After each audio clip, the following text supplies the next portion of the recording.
बिस्मिल्लाहिर्रहमानिर्रहीम। आज हम लेने जा रहे हैं अपना प्रोग्रामिंग फंडामेंटल्स का लेक्चर नंबर 9 एंड 10। ये कॉन्स्टिट्यूट होता है हमारी लैब नंबर 5 पे। आज के लेक्चर के ऑब्जेक्टिव्स हैं mathematical functions, manipulators, compound conditions, logical operators, switch structure, conditional operators और गो टू स्टेटमेंट। हम सारे टॉपिक्स को एक एक करके देखेंगे। सबसे पहले हम स्टार्ट करते हैं अपने मैथमेटिकल फंक्शंस से। तो ये हमारे कुछ फंक्शंस हैं जो कि इंक्लूड होते हैं हमारी एक लाइब्रेरी के अंदर, हमारे C++ की, और उस लाइब्रेरी का नाम है सी मैथ। तो इन तमाम फंक्शंस को इस्तेमाल अगर आपने अपने प्रोग्राम के अंदर करना है, उसके लिए आपको ये हेडर फाइल इंक्लूड करनी पड़ेगी, #include सी मैथ। ठीक है। फंक्शन में सबसे पहले हमारे पास फंक्शन है सील का फंक्शन। करता क्या है, ये राउंड अप अ वैल्यू। जैसे कोई भी हमारे पास फ्लोट टाइप की वैल्यू है 2.999 उसका रिजल्ट आ रहा है और हम उसको सील करवाना चाह रहे हैं, हम उसको राउंड अप करवाना चाह रहे हैं। राउंड अप से आप लोगों को समझ आ जाएगी कि हम 2.999 को 3 कंसीडर करना चाह रहे हैं। तो राउंड अप करने के लिए हम जो फंक्शन इस्तेमाल करते हैं वो है सील, और राउंड डाउन करने के लिए जो फंक्शन हम इस्तेमाल करते हैं वो है फ्लोर। अभी 1 मिनट में मैं आप लोगों को ये इम्प्लीमेंट करके दिखाऊंगी तो आप लोगों को ज़्यादा क्लियर हो जाएगा। तो हमारे पास एक फंक्शन है पावर का, POW। अच्छा, अब ये POW क्या करता है, ये पावर हमें देता है A⁻B। ठीक है, इस चीज़ का ये हमें आंसर देता है। तो पहला जो भी हम डिजिट लिखेंगे A, इंटीजर टाइप जो भी होगा, उसकी पावर हम बढ़ा रहे हैं B नंबर से। फिर हमारे पास एक फंक्शन है लॉगरिथम का, log of A। Natural log का फंक्शन है नेचुरल लॉग ऑफ A, और square of A, square root, जिसको आप लोगों को आइडिया होगा। तो अब मैं आप लोगों को इसके लिए एक छोटा सा प्रोग्राम आपके डेफ में करवा देती हूँ। सो आप लोगों को ये सब नज़र आ रहा है। हम एक छोटा सा प्रोग्राम यहाँ पे लिखने जा रहे हैं मैथमेटिकल फंक्शंस के लिए। तो जिस तरह हम स्टार्ट करते हैं अपना प्रोग्राम,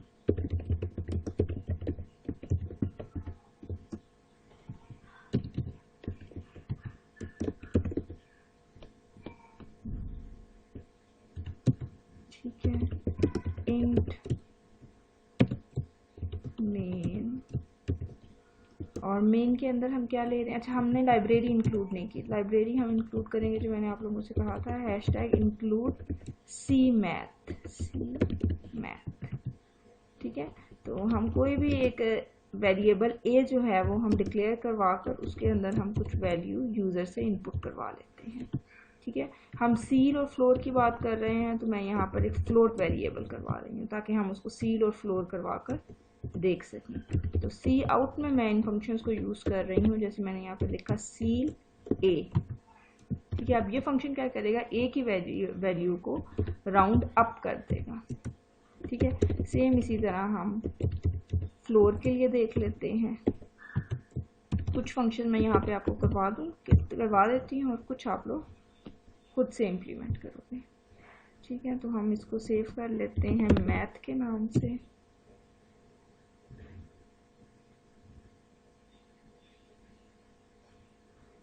तो मैं यहाँ पे वैल्यू देने जा रही हूँ इसको 2.45।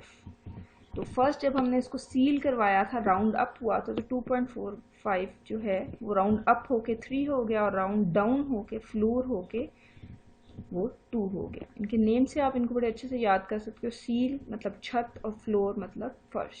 तो ऊपर राउंड अप कर देंगे, नीचे हम राउंड डाउन कर देंगे। ठीक है।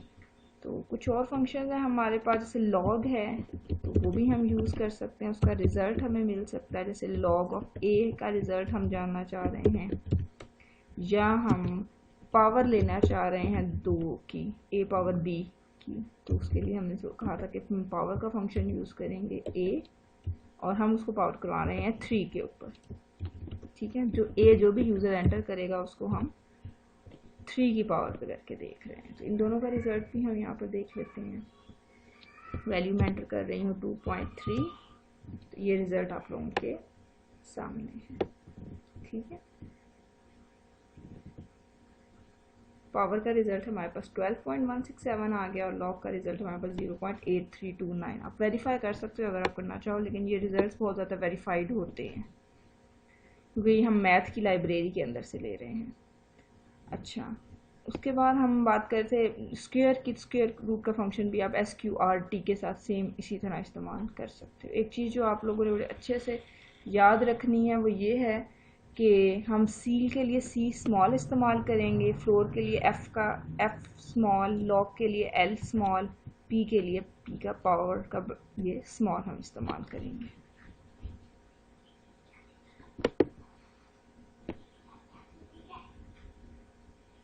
अच्छा, नेक्स्ट हम करने जा रहे हैं स्क्वायर का फंक्शन इस्तेमाल। तो स्क्वायर के लिए हम SQRT इस्तेमाल करते हैं। हम स्क्वायर करके देख लेते हैं A को।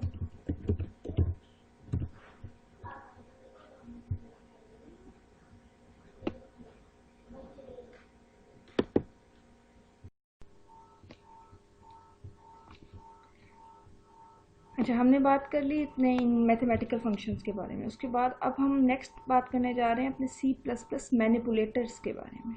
तो ये चार तरह के हमारे पास, ये तीन तरह के हमारे पास मैनिपुलेटर्स हैं। नंबर 1 है सेट प्रिसीजन, सेट विड्थ और सेट फिल। किस तरह इस्तेमाल करना है इसके बारे में हम बात करते हैं। ये तीनों इंक्लूडेड हैं हमारी इस हेडर फाइल के अंदर, #include IO manip। ठीक है, तो पहले तो हमने बात की थी कि हम किसी वैल्यू को या तो हम राउंड अप करवा रहे हैं या राउंड डाउन करवा रहे हैं। अब हम करना चाहते हैं कि हम डेसिमल पॉइंट के बाद अपने fixed number of decimal digits चाह रहे हैं। जैसे रिजल्ट आ रहा है हमारे पास किसी भी फ्लोट आंसर का 2.9999, मैं उसको फिक्स करवाना चाहती हूँ 2 डिजिट्स पर के पॉइंट के बाद मुझे सिर्फ 2 ही डिजिट आए या 4 डिजिट्स आए पॉइंट के बाद। जितने भी नंबर पर, जितने भी n नंबर पर मैं उसको फिक्स करवाना चाहूँ, तो उसके लिए हमारे पास एक छोटा सा फंक्शन है सेट प्रिसीजन का। इसको यूज़ करने के लिए हम इस लाइब्रेरी को इंक्लूड करेंगे अपने प्रोग्राम के अंदर, IO manip। ठीक है, अच्छा, दूसरा हमारा फंक्शन है सेट विड्थ का। कोई भी आउटपुट आपके पास आई है और आप आउटपुट का आपको पता है कि जैसे इंटीजर आउटपुट आई है 12, 1 2, ठीक है, ये दो हिस्से ले रही है, 2 करेक्टर्स की आउटपुट है, एक 1 और एक 2, 12 आउटपुट। ठीक है, मैं ये चाह रही हूँ कि मैं इस 12 को 10 डिजिट्स के 10 करेक्टर्स के ऊपर शो करवाऊँ और बाकी जितने भी 10 के अंदर से 8 हिस्से खाली बच जाएं, उनको खाली हम छोड़ दें, कोई फ़र्क नहीं पड़ता। और अगर मैं खाली नहीं छोड़ना चाहती तो मैं उनको फिल करवा दूंगी किसी भी करेक्टर अपनी मर्ज़ी से। उसके लिए मैं ये तीसरा फंक्शन सेट फिल का इस्तेमाल कर लूँगी। उसमें जो भी मैं करेक्टर दूंगी CH के अंदर, उस करेक्टर से ये फिल हो जाएंगे। ये अब मैं आप लोगों को करके दिखाती हूँ। इसके लिए छोटा सा प्रोग्राम, इस सब को मैं रिमूव कर रही हूँ यहाँ से और सी आउट हम करवा रहे हैं सेट प्रिसीजन। सबसे पहले हमारा फंक्शन था, हम प्रिसीजन में सेट कर रही हूँ 3 डिजिट्स पर। और प्रिसीजन अब मैं आप लोग की गौर से देखो, हम प्रिसीजन में किस चीज़ की सेट कर रही हूँ, A इनपुट की। जो भी मैंने A इनपुट ली थी ना, उसकी मैं प्रिसीजन सेट करवा रही हूँ। ठीक है, इसको अब हम रन करके देख लेते हैं। अच्छा हाँ, बिल्कुल, मैंने आप लोगों से कहा था लाइब्रेरी इंक्लूड करनी है। लाइब्रेरी मैंने इंक्लूड नहीं की थी, इस वजह से एरर आ गया। लाइब्रेरी हमारे पास है IO manip।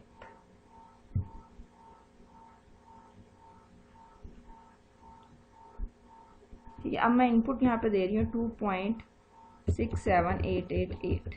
ठीक है, अब ये आप लोग देखो, उसकी प्रोसीजन मैंने 3 पर की थी सेट, तो टोटल नंबर ऑफ डिजिट्स जो हैं वो 3 आ गए हैं और डेसिमल के बाद 2।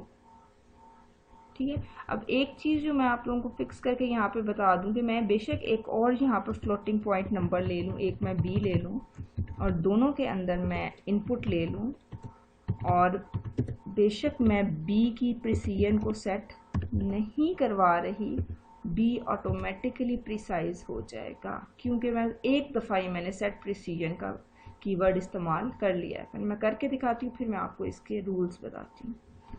तो 2 मैंने इनपुट्स देनी है, एक मैंने दे दी है 2.7878 और दूसरी मैंने इनपुट दे दी है 3.6767। मैंने एंडल नहीं लगाया, वो दोनों बिल्कुल इकट्ठे आ गए हैं। तो यहाँ से आप लोग खुद देख लो, पहले का रिज़ल्ट आया है 2.79 और दूसरे का आया है 3.68। ऑटोमेटिकली दोनों प्रिसाइज हो गए हैं। एंडल लगाकर आप लोगों को कंप्लीट दिखाती हूँ।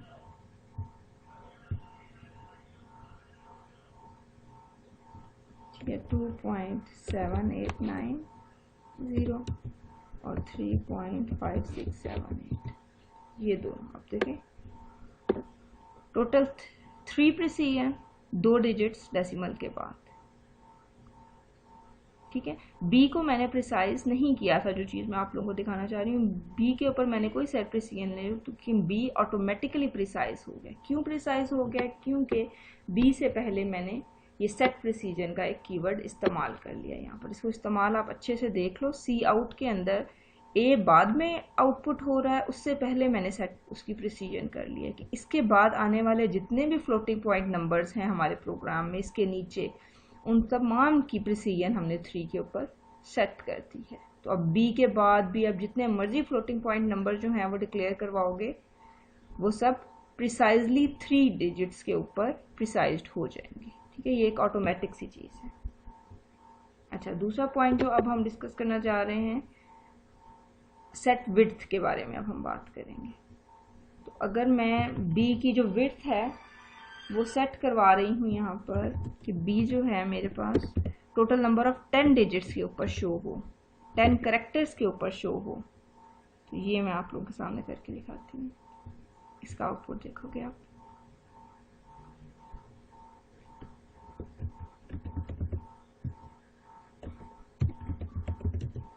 ठीक है, अब आप लोगों को यहाँ पे ये नज़र आ रहा है कि 3.46 जो बी की वैल्यू है ये इतनी सारी आगे क्यों चली गई है?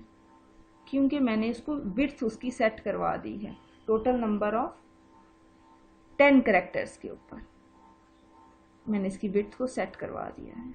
ठीक है, अब यहाँ पे हमें ऑटोमेटिक जो फिलिंग होती है, जो ऑटोमेटिक जो विड्थ सेट होती है वो स्पेसिस के थ्रू होती है। तो इतनी स्पेसिस पहले आ गई हैं और अलाइनमेंट उसकी लेफ्ट है, लेफ्ट साइड पर उसको भेज दिया गया है। ठीक है, अगर आप ये स्पेसिस नहीं चाहते, कोई करेक्टर चाहते हैं, तो आप उसको करेक्टर भी फिल कर सकते हैं। उसके लिए भी हमारे पास एक कीवर्ड है सेट फिल, और मैं सिंगल कोट्स के अंदर यहाँ पे कोई भी करेक्टर दूंगी, सपोज मैं हैशटैग दूंगी, तो वो हैशटैग उसके अंदर फिल हो जाएगा।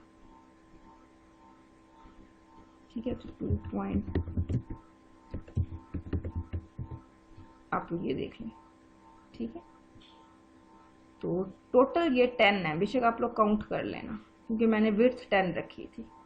टोटल ये 10 है, जितने के अंदर भी ये नंबर्स आ गए, जो बाकी बच गए उसके अंदर जो फिलिंग करेक्टर मैंने दिया था, कोई भी करेक्टर अपनी मर्जी का दे सकते हो, 0 दे दो, @ का साइन दे दो, नॉट का साइन दे दो, वो आपकी अपनी मर्जी है। ठीक है, और हम इसकी अलाइनमेंट भी ऑफ कोर्स चेंज करवा सकते हैं। अभी बी जो है बाय डिफ़ॉल्ट लेफ्ट साइड पर है, हम इसको राइट साइड को भी अलाइनमेंट इसकी कर सकते हैं। IGST राइट हम लिख देंगे।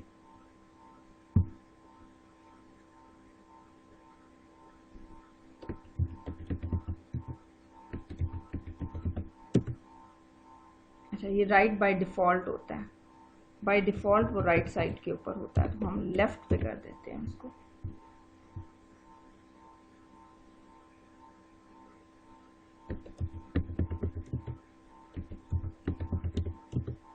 ठीक है, अब वहाँ जो नंबर है वो लेफ्ट साइड पे आ गया और जो करेक्टर्स हैं वो उधर चले गए। इसका सिंपल सा मतलब ये है कि हमने अलाइनमेंट चेंज कर दी है अपने नंबर की। पहले जो नंबर है वो राइट साइड पे शो हो रहा था इस जगह पर, अब वो लेफ्ट साइड पे शो हो रहा है इस जगह।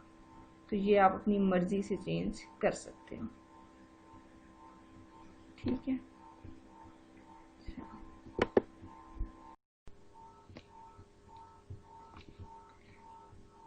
अच्छा हमने बात कर ली इतने मैथमेटिकल फंक्शंस के बारे में। उसके बाद अब हम नेक्स्ट बात करने जा रहे हैं अपने C++ मैनिपुलेटर्स के बारे में।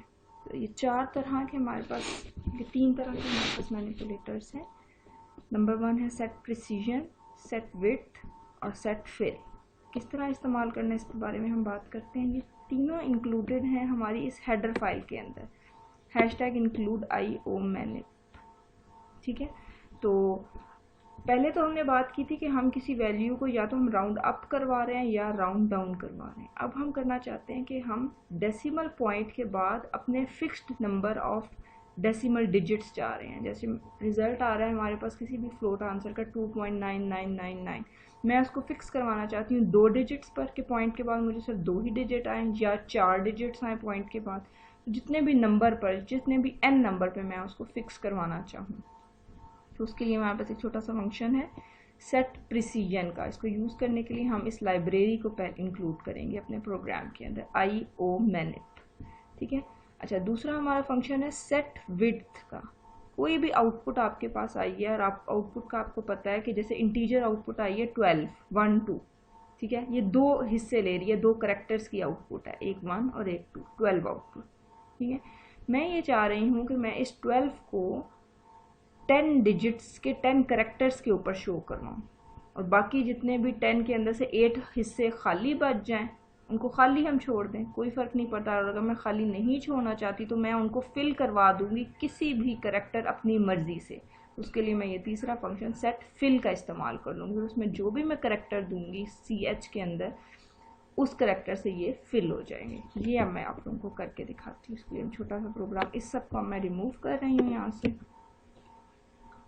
और सी आउट हम करवा रहे हैं सेट प्रिसीजन। सबसे पहले हमारा फंक्शन था, हम प्रिसीजन में सेट कर रही हूँ 3 डिजिट्स पर। और प्रिसीजन अब मैं आप लोग की गौर से देखो, हम प्रिसीजन में किस चीज़ की सेट कर रही हूँ, A इनपुट की। जो भी मैंने A इनपुट ली थी ना, उसकी मैं प्रिसीजन सेट करवा रही हूँ, ठीक है। इसको अब हम रन करके देख लेते हैं। अच्छा हाँ बिल्कुल, मैंने आप लोगों को कहा था लाइब्रेरी इंक्लूड करनी है, लाइब्रेरी मैंने इंक्लूड नहीं की थी, इस वजह से एरर आ गया। लाइब्रेरी हमारे पास है IOMANIP,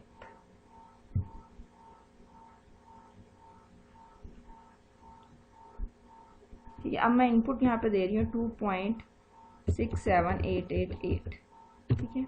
अब ये आप लोग देखो, उसकी प्रोसीजन मैंने 3 पर की थी सेट, तो टोटल नंबर ऑफ डिजिट्स जो हैं वो 3 आ गए हैं और डेसिमल के बाद 2, ठीक है। अब एक चीज़ जो मैं आप लोगों को फिक्स करके यहाँ पे बता दूं कि मैं बेशक एक और यहाँ पर फ्लोटिंग पॉइंट नंबर ले लूँ, एक मैं B ले लूँ और दोनों के अंदर मैं इनपुट ले लूँ और बेशक मैं B की प्रिसीजन को सेट नहीं करवा रही, B ऑटोमेटिकली प्रिसाइज हो जाएगा, क्योंकि मैं एक दफ़ा ही मैंने सेट प्रिसीजन का कीवर्ड इस्तेमाल कर लिया है। फिर मैं करके दिखाती हूँ, फिर मैं आपको इसके रूल्स बताती हूँ।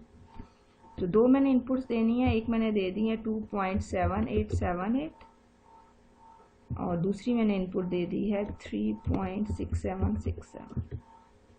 मैंने एंडल नहीं लगाया, वो दोनों बिल्कुल इकट्ठे आ गए हैं। तो यहाँ से आप लोग खुद देख लो, पहले का रिज़ल्ट आया है 2.79 और दूसरे का आया है 3.68। ऑटोमेटिकली दोनों प्रिसाइज हो गए हैं। एंडल लगाकर आप लोगों को कंप्लीट दिखाती हूँ,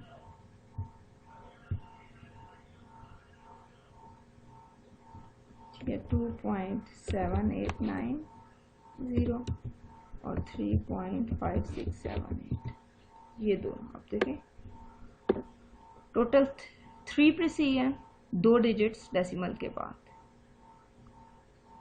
ठीक है। B को मैंने प्रिसाइज नहीं किया था, जो चीज़ मैं आप लोगों को दिखाना चाह रही हूँ, B के ऊपर मैंने कोई सेट प्रिसीजन नहीं, क्योंकि B ऑटोमेटिकली प्रिसाइज हो गया। क्यों प्रिसाइज हो गया? क्योंकि B से पहले मैंने ये सेट प्रिसीजन का एक कीवर्ड इस्तेमाल कर लिया यहाँ पर। इसको इस्तेमाल आप अच्छे से देख लो, सी आउट के अंदर A बाद में आउटपुट हो रहा है, उससे पहले मैंने सेट उसकी प्रिसीजन कर लिया कि इसके बाद आने वाले जितने भी फ्लोटिंग पॉइंट नंबर्स हैं हमारे प्रोग्राम में, इसके नीचे, उन तमाम की प्रिसीजन हमने 3 के ऊपर सेट कर दी है। तो अब B के बाद भी अब जितने मर्जी फ्लोटिंग पॉइंट नंबर जो हैं वो डिक्लेयर करवाओगे, वो सब प्रिसाइजली 3 डिजिट्स के ऊपर प्रिसाइज्ड हो जाएंगे, ठीक है। ये एक ऑटोमेटिक सी चीज़ है।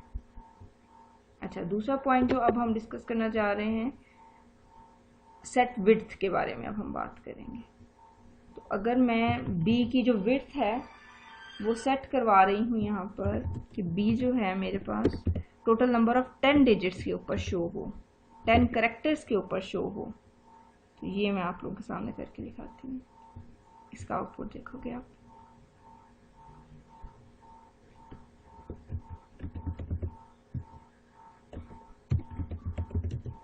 ठीक है।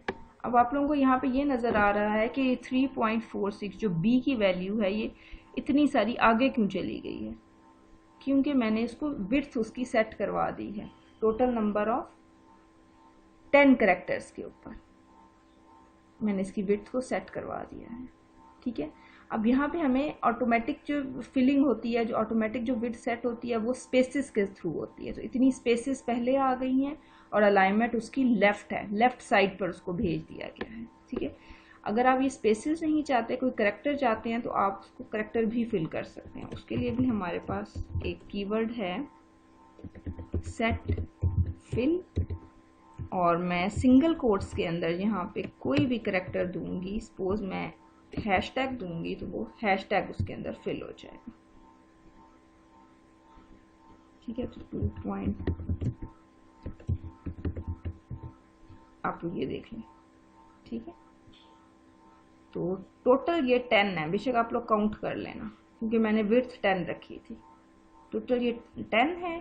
जितने के अंदर भी ये नंबर्स आ गए, जो बाकी बच गए, उसके अंदर जो फिलिंग करेक्टर मैंने दिया था, कोई भी करेक्टर अपनी मर्जी का दे सकते हो, 0 दे दो, @ का साइन दे दो, नॉट का साइन दे दो, वो आपकी अपनी मर्जी है। ठीक है, और हम इसकी अलाइनमेंट भी ऑफ कोर्स चेंज करवा सकते हैं। अभी बी जो है बाय डिफॉल्ट लेफ्ट साइड पर है, हम इसको राइट साइड को भी अलाइनमेंट इसकी कर सकते हैं। IGST राइट हम लिख देंगे।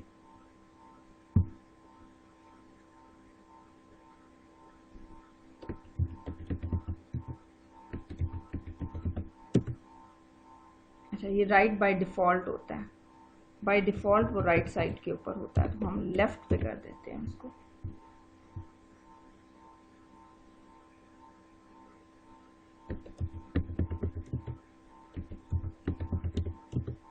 ठीक है, अब वहाँ जो नंबर है वो लेफ्ट साइड पे आ गया और जो करेक्टर्स हैं वो उधर चले गए। इसका सिंपल सा मतलब ये है कि हमने अलाइनमेंट चेंज कर दी है अपने नंबर की। पहले जो नंबर है वो राइट साइड पे शो हो रहा था इस जगह पर, अब वो लेफ्ट साइड पे शो हो रहा है इस जगह। तो ये आप अपनी मर्जी से चेंज कर सकते हो।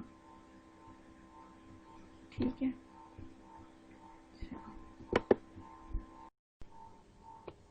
अच्छा हम बात कर रहे थे अपने ये मैनिपुलेटर्स के बारे में। ये तीनों मैनिपुलेटर्स मैंने आपको दिखा दिए और ये तमाम इस लाइब्रेरी के अंदर इंक्लूडेड होते हैं। अच्छा, इसके अलावा और भी कुछ मैनिपुलेटर्स हैं जिसके अंदर से राइट और लेफ्ट के बारे में मैंने आपको बता दिया। ये सिंपल हमारी जस्टिफाइड टेक्स्ट जिस साइड पर हो रहा है ना, सिर्फ उसको ये सेट करते हैं। आप राइट साइड पे करवाना चाहते हो आप राइट लगा दो, आप लेफ्ट पे करवाना चाहते हो आप लेफ्ट करा दो।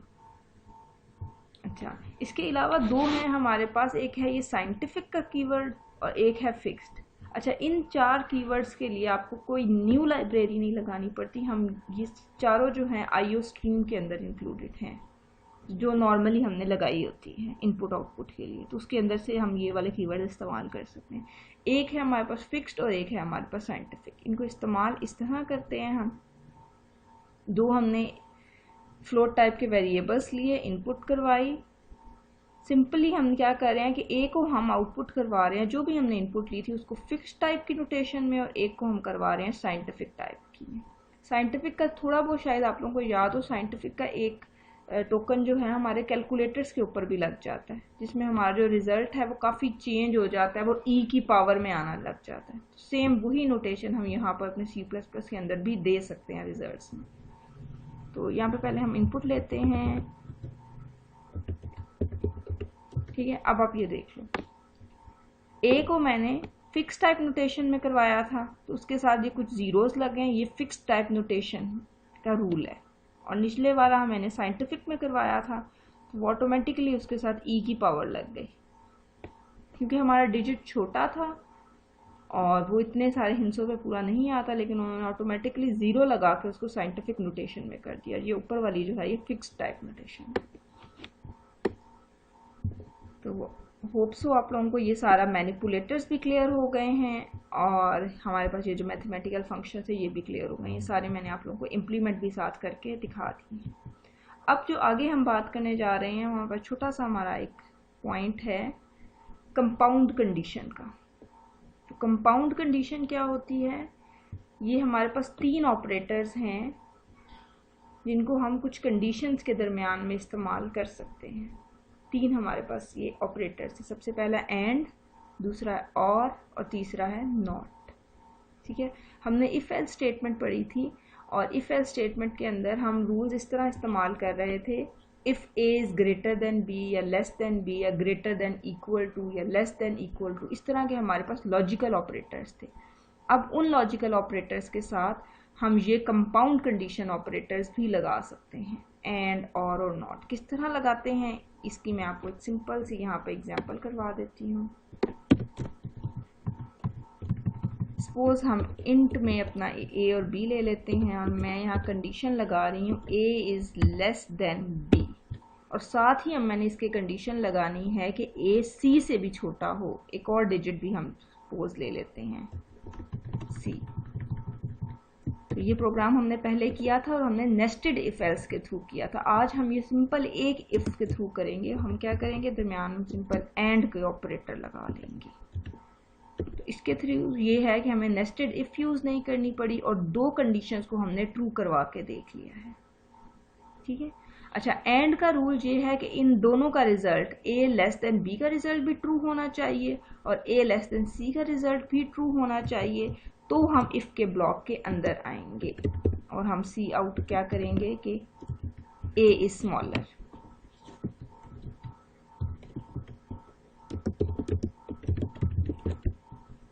ठीक है, अब हमें नेस्टेड इफ की ज़रूरत नहीं है। दूसरे इफ के अंदर हम सेम उसी तरह एक और चेक लगा सकते हैं, if B is less than A and B is less than C. हम ये आउटपुट करवा सकते हैं कि बी इज, ठीक है। तो इस तरह आप पूरी कंडीशन बना सकते हैं, हम एंड के ऑपरेटर्स लगा सकते हैं। अब जो याद रखने वाली बात वो ये है कि एंड का ऑपरेटर जिन भी दो कंडीशंस के दरमियान में लगा होगा, ये कंडीशंस हैं, इन दोनों कंडीशंस का ट्रू होना ज़रूरी है। अगर ये दोनों में से कोई एक भी फॉल्स हो गई, हम इस ब्लॉक के अंदर नहीं जा सकते। तो दोनों का ट्रू होना ज़रूरी है। अच्छा, काफ़ी दफ़ा सिचुएशन आ जाती है जब एक भी ट्रू हो तो हम अंदर जाना चाहते हैं, तो फिर हमारे पास है जी ये और का ऑपरेटर है, दो लाइंस हैं, स्ट्रेट लाइंस। अगर आप ये लगा लोगे तो फिर इनमें से कोई एक भी अगर ट्रू हो गई तो हम ब्लॉक के अंदर चले जाएंगे, कोई एक भी अगर ट्रू हो गई तो। ठीक है, और तीसरा है हमारे पास नॉट का ऑपरेटर। नॉट का ऑपरेटर हम किस तरह इस्तेमाल करते हैं, ये मैं रिमूव करके आपको दिखाती हूँ। इफ ये ए और बी को मैं एक सेपरेट ब्रेसेस के अंदर कर रही हूँ इनकैप्सुलेट, और मैं साथ में ये एक ऑपरेटर लगा रही हूँ। ठीक है, अब इसका रिजल्ट क्या है, इसका मतलब क्या है। अगर ए और बी लेस छोटा हो जाता है, सपोज ए के अंदर वैल्यू है 2 और बी के अंदर वैल्यू है 1, ठीक है, तो अब ए तो छोटा नहीं है, इस चीज़ का रिजल्ट क्या होगा, इस चीज़ का रिजल्ट होगा फॉल्स। तो नॉट उसको क्या करेगा, नॉट उसको ट्रू कर देगा। अगर रिजल्ट फॉल्स है तो नॉट उसको उल्टा कर देगा, ट्रू कर देगा, और अगर रिजल्ट ट्रू है तो नॉट उसको फॉल्स कर देगा। तो जो भी रिजल्ट आएगा, नॉट का काम सिर्फ ये है, इस नॉट ऑपरेटर का काम सिर्फ ये है कि उसने उस रिजल्ट को, ट्रू को या फॉल्स को, उसने ऑपोजिट कर देना है। ठीक है, तो ऑफ कोर्स हम नॉट हमेशा किसी कंडीशन के साथ इस्तेमाल करते हैं। अगर ये कंडीशन ना हो तो फिर नॉट तो कुछ नहीं करेगा। नॉट कंडीशन का आप लोगों को पता है कि वो रिजल्ट देती है कंडीशन ट्रू या फॉल्स। तो हम यहाँ पे नॉट का ऑपरेटर काम करता है ट्रू या फॉल्स के साथ, जो भी उसको मिल जाए वो उसको ऑपोजिट कर देगा। ठीक है, तो ये थे हमारे पास कंपाउंड कंडीशन। इनको आप लोगों ने खुद इनकी सॉल्व करके देखना है एक्टिविटीज़ के अंदर, जो क्लास एक्टिविटीज़ आगे आ रही हैं। नेक्स्ट हमारे पास ये छोटा सा प्रोग्राम है स्विच स्ट्रक्चर का। ठीक है, तो स्विच स्ट्रक्चर क्या है, ये सेम इफ एल्स है, लेकिन अब हम इफ एल्स वाला काम कर रहे हैं एक और स्ट्रक्चर के थ्रू, उसका हम नाम लेते हैं स्विच स्ट्रक्चर। पहले मैं आप लोगों को इसका सेंटेंस और एग्जांपल दिखाती हूँ, उसके बाद में हम दोबारा इस स्लाइड पे ऊपर आते हैं। ये हमारे पास एग्जांपल है एक स्विच प्रोग्राम की। आप लोग देखो हम कर क्या रहे हैं कि हमने एक इनपुट ली है ए के अंदर, इनपुट लिया है सी इनसे ए के अंदर, और हम चेक ये करवा रहे हैं कि अगर तो ए के अंदर इनपुट इंटीजर टाइप की 11 हुई है तो हम प्रिंट करवा रहे हैं आई एम 11, अगर 12 हुई है तो हम प्रिंट करवा रहे हैं आई एम 12, और अगर इन दोनों के अलावा कोई हुई है तो हम सिंपली डिफ़ॉल्ट में प्रिंट करवा रहे हैं कि आई एम रॉन्ग। ठीक है, प्रोग्राम आपके सामने है। सिंटैक्स पे थोड़ी सी बात कर लेते हैं। ये कीवर्ड है हमारे पास स्विच, और जिस चीज़ के ऊपर हमने स्विच करना है उसको हम ये पैरेंथेसिस के दरमियान में लिख लेते हैं। तो इस वक्त ए के ऊपर हम स्विच कर रहे थे। पहला केस, CASE केस भी एक कीवर्ड है। पहला केस हम जो ए का चेक करने जा रहे हैं कि क्या ए के अंदर वैल्यू 11 है। अगर आप 2, 3, 4, 5, 100 जो भी चेक करना चाहते हैं, आप यहाँ पर केस के फ़ौरन बाद वो वैल्यू लिख लेंगे, और उस वैल्यू के फ़ौरन बाद आपने कॉलन लगाना है। ये टर्मिनेटर नहीं है, आप सी आउट करवा लेंगे अपनी वैल्यू। दूसरा केस लगाएंगे। आप लोग यहाँ पर जितने मर्जी केसेस लगा लें, 1000 केस लगा लें, आपकी मर्जी, या कोई लिमिट नहीं है, ठीक है। अच्छा, आखिर में स्विच का ये जो पूरा पैनल भी हमने एंड करना होता है, एंड स्विच, और यहाँ पे हो रही है स्टार्ट स्विच, और उसके बाद हम ये मेन की ये है ब्रेसेस, ठीक है। तो स्विच की सेपरेट से ब्लॉक होता है। अच्छा, सबसे आखिरी जो हमारे पास स्विच का ब्लॉक होता है ना, वो होता है डिफ़ॉल्ट का, कि अगर कोई भी केस ट्रू नहीं था तो फिर अब हम क्या करें। फिर हम क्या करते हैं, हम डिफ़ॉल्ट में चले जाते हैं। डिफ़ॉल्ट का कीवर्ड है, साथ में कॉलन है। हम क्या आउटपुट करवा रहे हैं, आई एम रॉन्ग। आप लोग यहाँ पे ये कीवर्ड्स देख रहे हो ब्रेक के। नॉर्मली जैसे हम इफ एल्स के अंदर एल्स का कीवर्ड इस्तेमाल करते हैं, और एल्स का कीवर्ड क्या कर रहा होता है कि अगर सिचुएशन ट्रू नहीं है, केस ट्रू नहीं है, तो हम उस ब्लॉक से बाहर निकल जाते हैं। हम उस पूरे इफ एल्स को एग्जीक्यूट नहीं करते। ब्रेक भी यहाँ पर यही कर रहा है कि अगर केस ये वाला कंप्लीट हो गया है, 11 आ गया है रिजल्ट, और हमने आउटपुट भी करवा दिया आई एम 11, हम यहाँ से ब्रेक करके स्विच से बाहर चले जाएंगे। हम बाकी और कोई केस एग्जीक्यूट करेंगे ही नहीं, क्योंकि हमें उसकी ज़रूरत ही नहीं है। एक केस एग्जीक्यूट हो गया, हमारा काम फिनिश, हम बाहर आ जाते हैं। अगर तो 11 नहीं होता, फिर हम 12 में चले जाते हैं। 12 वाला हो गया, 12 का आउटपुट करवाया, ब्रेक करवाया, और स्विच से बाहर। अगर आप ब्रेक नहीं लिखोगे तो होगा ये कि आई एम 12 भी प्रिंट हो जाएगा और आई एम रॉन्ग भी प्रिंट हो जाएगा। तो होप सो आपको ये क्लियर है। इसका एक मैं प्रोग्राम भी आप लोगों को करवा देती हूँ यहाँ पर।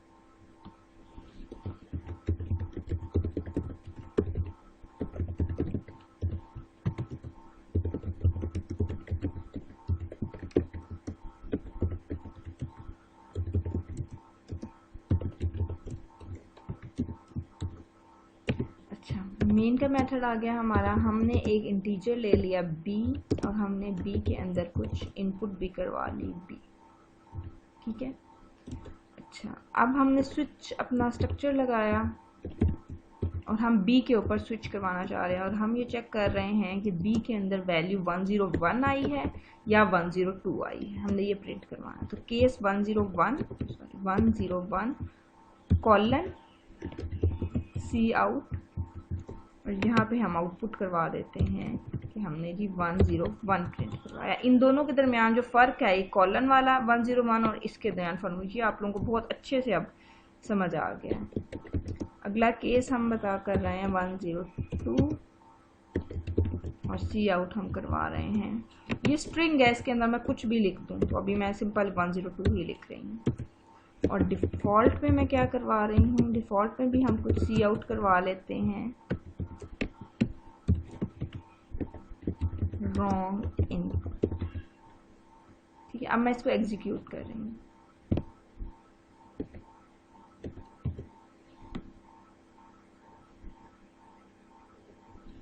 तो इनपुट मैं यहाँ पे दे रही हूँ 101। अब आप लोग यहाँ पे ज़रा गौर से देखो, मेरे पास 3 चीज़ें प्रिंट आ रही हैं। 101 भी आ गया, 102 भी आ गया, रॉन्ग इनपुट भी आ गया। ऐसा नहीं आना चाहिए था। यही बात मैं अभी आप लोगों को बता के हटी हूँ कि हम हर केस के बाद हमारे लिए ब्रेक का कीवर्ड लगाना मस्ट है। अगर मैं यहाँ पे ब्रेक लगा देती तो सारी चीज़ें प्रिंट ना होती। यही सिचुएशन हमारे पास एक हमारे इफ एल्स के प्रोग्राम में भी बनी थी। तो फिर हमने बात की थी कि हम एल्स लगाएंगे, यहाँ पे हम ब्रेक लगाएंगे। अब मैं यहाँ पे 101 करवा रही हूँ, तो देखो सिर्फ 101 ही प्रिंट आ रहा है, ठीक है। प्रोग्राम आप लोगों के सामने है। एक सिंपल सा मैंने यूज़ बता दिया है आपको स्विच का, और एक स्ट्रक्चर भी हमने कर लिया। अब मैं आपको 2 रूल्स बताऊंगी स्विच के बारे में। हम पिछली स्लाइड पर जाते हैं।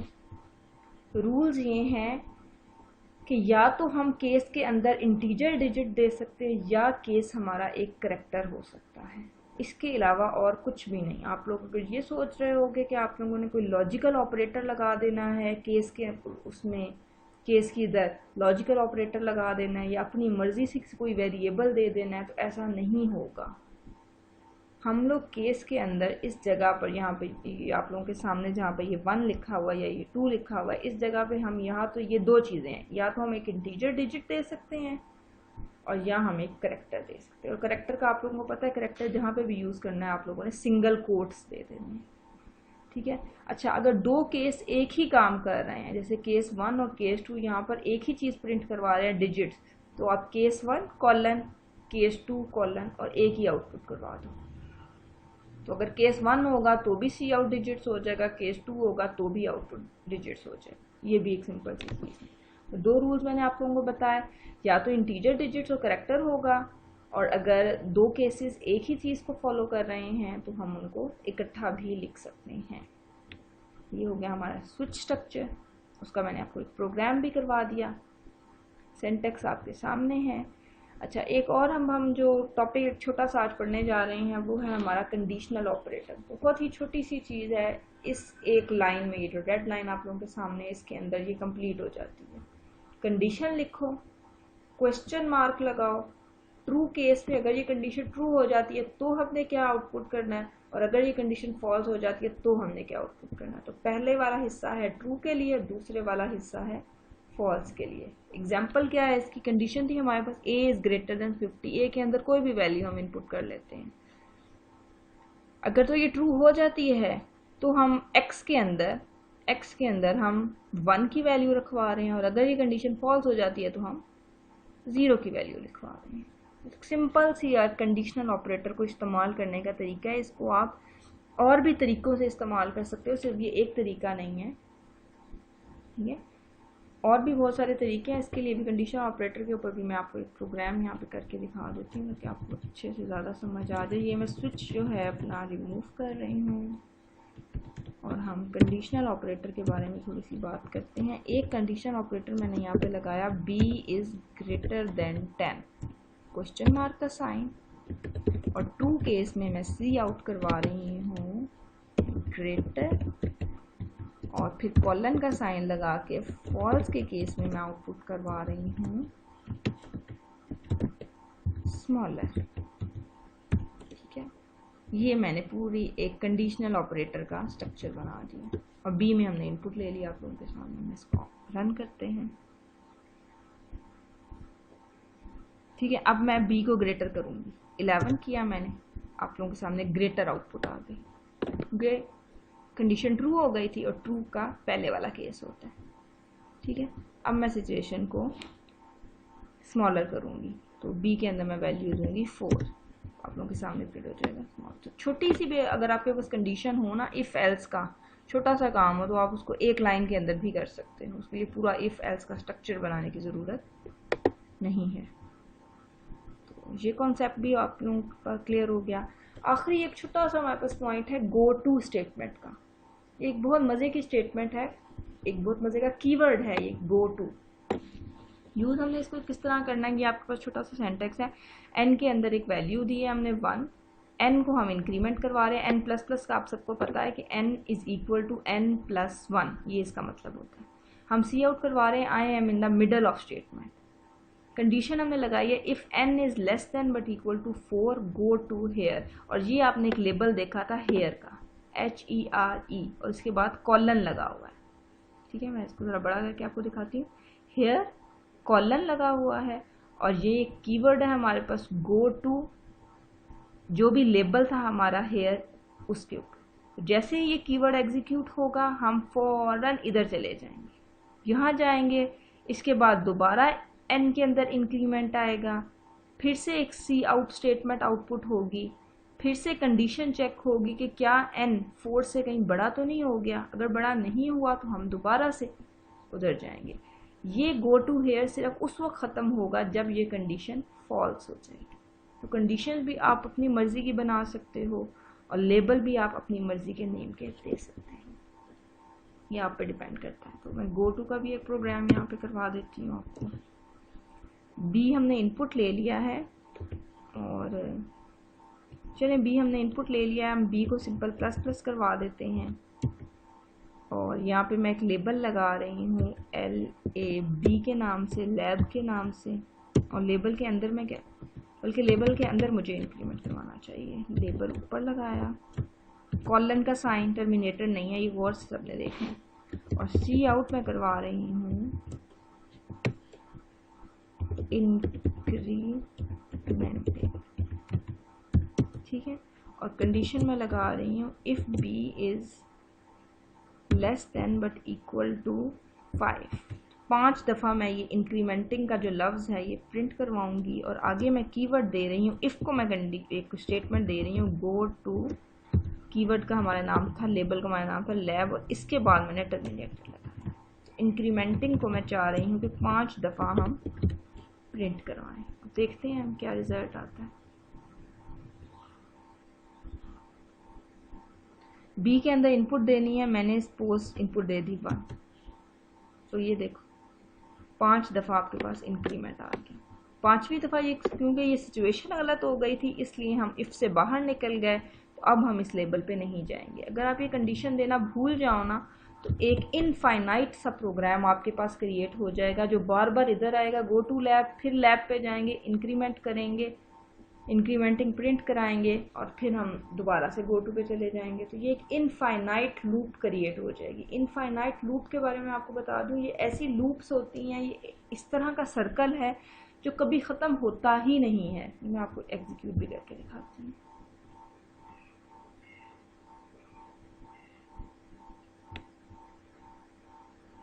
इसको पहले बंद कर लेते हैं एक दफ़ा फिर। हाँ जी, यहाँ पे मैं इनपुट सपोज कोई भी दे देती हूँ 2। अब ये देखें आप लोगों के सामने, अब ये इंक्रीमेंटिंग लिखना ख़त्म ही नहीं होगा क्योंकि हमने कोई कंडीशन ही नहीं दी। ये एक इनफाइनाइट लूप यहाँ पे हमारे पास क्रिएट हो गई है। तो इसको अब एंड करने के लिए ऑफ कोर्स मुझे ये अपना आउटपुट विंडो क्लोज करनी पड़ेगी, ठीक है। तो आज का हमारा ये लेक्चर यहाँ पे ख़त्म हो गया है। ये हमारे ऑनलाइन वीक के लेक्चर नंबर 9 और 10 था। यही सारे प्रोग्राम्स, यही सारी एक्टिविटीज़, चीज़ें हमने पॉइंट्स मैंने आपको बताने थे दोनों लेक्चर्स में, और इनके लिए हमने एक्टिविटीज़ करनी थी और लैब नंबर 5 अपनी कंप्लीट करनी थी। एक्टिविटीज़ आप लोगों के सामने हैं। एक प्रोग्राम हमने लिखना है जो कि number of days of week लेता है। जैसे 1 2 3 हम इनपुट करवाते हैं यूजर से। एक हफ्ते के अंदर 7 दिन होते हैं ना, तो हम इनपुट करवा रहे हैं 1 से लेकर 7 तक, कोई भी डिजिट वो इनपुट कर दे। अब वो 6 अगर इनपुट करता है ना, तो हम 6 के लिए उसको बताएंगे कि 6 को सैटरडे होता है। अगर वो 1 करता है तो हम बताएंगे 1 को जी मंडे होता है। अगर वो 3 करेगा तो हम बताएंगे 3 को वेंसडे होता है, ठीक है। और इस काम के लिए आपने इस्तेमाल करनी है स्विच स्टेटमेंट। बहुत इजी सा है, आप इजीली कर लोगे। दूसरा हमारे पास प्रोग्राम है, हमने एक इनपुट कर लिया नंबर, और हमने ये डिस्प्ले करना है कि क्या ये नंबर 3 से डिविजिबल है या नहीं। और इसके लिए हम इस्तेमाल करेंगे अपना कंडीशनल ऑपरेटर। कंडीशनल ऑपरेटर जो ये वाला मैंने आप लोगों को अभी बताया था। तो कंडीशन आप लोग दोगे, कोई ऐसी कंडीशन आप बताओगे कि हमें ये इस तरह ये पता चल सके कि जो नंबर इनपुट हुआ है वो 3 से डिविजिबल हो जाएगा, डिवाइड हो जाएगा या नहीं। हिंट इसकी ये है कि आप लोग यूज रिमाइंडर ऑपरेटर, ठीक है। तो रिमाइंडर ऑपरेटर अगर किसी को नहीं पता तो वो ये वाला होता है, परसेंटेज का साइन, ठीक है। तो इस ऑपरेटर को इस्तेमाल करके आपने कंडीशन बनानी है और कंडीशनल ऑपरेटर आपने इस्तेमाल करना है। ये तो 2 हो गई हमारी क्लास की एक्टिविटीज़। इसके बाद ये लैब नंबर 5 में आप लोगों के साथ शेयर कर लूँगी, ठीक है। लैब नंबर 5 के अंदर तकरीबन ये सारी चीज़ें जो लैब नंबर 5 में थी ना, ये हमने डिस्कस कर ली हैं। तो अब करना आप लोगों ने ये है, हर चीज़ एक एक पॉइंट मैंने डिस्कस करके आप लोगों को बहुत अच्छे से समझा दिया। तो अब आपने ये सारी एक्टिविटीज़ परफॉर्म करनी है। प्रोग्राम 1 2, अच्छा प्रोग्राम नंबर 2 में हम क्या कर रहे हैं, हम एक करैक्टर इनपुट करवा रहे हैं यूज़र से, और हम उसको ये बता रहे हैं कि ये वॉवल है या कॉन्सोनेंट। हिंट ये है कि ये वाले जो 5 करेक्टर्स हैं ना, ए ई आई ओ यू, ये वॉवल्स हैं। तो इन पांचों के लिए आप केस जो हैं, case A, case E, case I, case O, case U, वो बना के इकट्ठे सारों के लिए एक ही प्रिंट करा दोगे वॉवल लेटर्स, और डिफ़ॉल्ट में आप करा दोगे या एल्स में आप करा दोगे कॉन्सोनेंट। अच्छा, ये करना हमने स्विच के थ्रू है, तो आप डिफ़ॉल्ट इस्तेमाल करोगे इसके लिए। तो ये है हमारे पास, ये वाला प्रोग्राम हमने लैब नंबर अपनी 4 में भी किया था कि 2 हमने एक इनपुट नंबर ले लेने हैं और एक करेक्टर ले लेना है। अब फ़र्क सिर्फ ये है कि हमने स्विच स्टेटमेंट इस्तेमाल करनी है। फिर हमारे पास है कि हमने एक नंबर इनपुट करना है और डिस्प्ले करना है कि ये 3 से डिविजिबल है या नहीं, ये मैंने आपको एक्टिविटी में भी बता दिया है। फिर हमने आपने अपना नाम जो है वो डिस्प्ले करवाना है 3 times using go to statement, बहुत इजी सा है।